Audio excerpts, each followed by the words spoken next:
traditional Catholicism has become another costume. It's become another part grafted onto a costume, how we express tribal affiliation or group identity. And that's not what it is. It should be Christ on the cross at the center of your existence. So it shouldn't be like, look, I have all the necklaces, I do all the sacramentals, I go to the ultra super trad mass to signal something social or political. And I think that's where people maybe get a little lost. I think that's where maybe people lose the spirit of the gospel.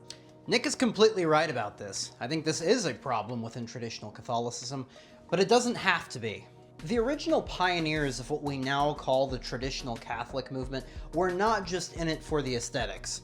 They recognized that something so essential to our spiritual lives, the traditional liturgy and the traditional doctrine, was at risk of being lost forever, and they needed to preserve it no matter what. Now, a recent way of sort of skirting around the real issue has been to say, look at how beautiful the traditional aesthetics are, or look at how pure the traditional sentimentality is, but that just cannot be it. The traditional Catholic movement has to be a positive force, focused on preserving what could have been lost, but what we actually still have and treasure.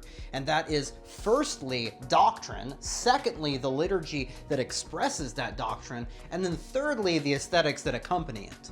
You know, some people have rightfully pointed out the traditional Catholic movement doesn't seem to have that snowballing lay youth enthusiasm that it once had. And I think Nick is getting at the core of the problem, which is that we have to strive for authenticity. We cannot be treating the faith as a more extravagant costume or even a costume in and of itself. And I think something that contributes to this is a constant attitude of losing. What have we lost in the past? What are we losing in the present? And what will we lose in the future? No, I think we have to move forward. I think we have to actually start engaging with the world by showing the world what we have. And as traditional Catholics, we have a big advantage over other Catholics in that we have the proven training ground of the saints and that made them the great men that they were. And I think we need to take that a whole lot more seriously, internalize it, and not be focusing on losing it all of the time.